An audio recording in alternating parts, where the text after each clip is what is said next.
Have you ever been so excited about starting that next quilt project and you've cut all the fabric and you have everything laid out and you're ready to start sewing, and then all of a sudden it just stops? Hi, I'm Roberta from Quilt Crafters Corner, and today we're going to talk a little bit about those projects that we all have and we all know about, and how to get them finished, and kind of a different way to think about it. So you've cut the pattern, you've cut the fabric out, you've got the pattern, or maybe you just have this idea in your head and you start working on it, and then maybe a seam didn't go together right and you got to take that out, or maybe you got frustrated, you couldn't understand the pattern, or maybe it was just you didn't like the color. So these are all things that kind of stop projects, and then they just kind of get stacked up or put aside or in the cupboard or in the bag, and we forget about them until we go looking for something and we find them again. Now, I want you to know this has nothing to do with your skill as a quilter. Nothing. And I'll explain a little later. But this right here was sitting in my pile. These beautiful embroidered butterfly blocks. And somebody gave them to me, and I thought, oh, I can do something with those. And there in the pile they sat. So stick with me, and I'm going to show you how I got it to this point. Now, Karen Brown from Just Get It Done Quilts calls these piles our Tower of Guilt. Now, I don't really like that term because it's kind of a negative term. I call it my ideas or possibility pile. What can I do with these things? We all have names for them. UFOs, whips, works in progress, pigs, project and grocery sack. There's many, many names for these things. My favorite, PhD, project half done. And I have many piles to prove project half done. Now, the average quilter has 10 to 15 of these projects started. The busy quilter has 30 to 35. And I know I'm on that high end because I have a lot of things that I've put in that pile thinking, oh, I'm going to do this with it. Oh, I'm going to do that with it. And there in the pile it sits. So you go through this pile and you come across something and go, oh, I remember what I was going to do with that. And then you don't. So it ends up in that pile, and we don't really think about it until we go through that pile again. And then there's something that really nobody ever really talks about. And this, when I heard this the other day, I went, oh, that's why they end up in that pile. And I heard somebody say that we tend to procrastinate on things that we don't know how long it's going to take to do. So we get this idea in our head, oh, that's going to take forever for me to do that. Oh, I'll just put it aside. I don't want to think about it. And once we put it in that pile, then it kind of gets forgotten. But if we just sat down and figured out, okay, how long is it going to take me to rip out this seam? Or maybe how long is it going to take me to cut these blocks? Or how long is it going to take me to sew this together?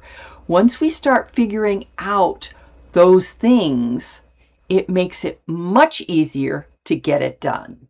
Because that's what a UFO basically is. It's something that we're not quite sure how long it's going to take us to finish it. So is it going to be an hour? Is it going to be a weekend? Is it going to be 3 months? It's one of those things that our brain always goes to the most extreme thing. Oh, that's going to take me forever. Oh, I don't want to deal with it, and just put it aside. Now, my skill level keeps getting better with each project I do. And as we finish these projects, especially those harder ones, our skill level just gets better and better and better. Let's face it, our skill level was never the problem here. It's the thought of how long is that going to take me to do. So if you tell yourself that you're not a finisher, that's not true, because I'm sure you have finished a lot of quilt tops. Now, nobody likes sewing in a vacuum where it's just you in your studio or your dining room table or that extra bedroom and you're just sitting there sewing. It's a difficult thing sometimes to not get feedback on what you're working on. I mean, let's face it, that's why quilters love show and tell so much. Look what I made.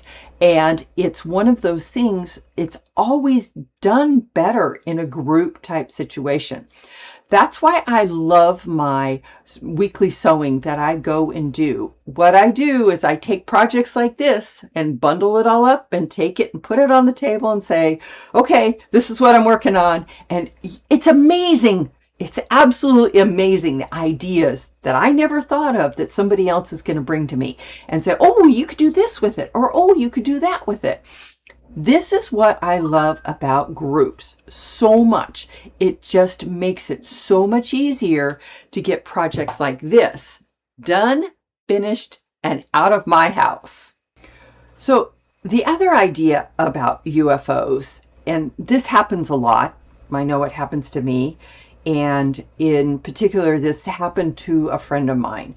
She was having to move from her home into assisted living.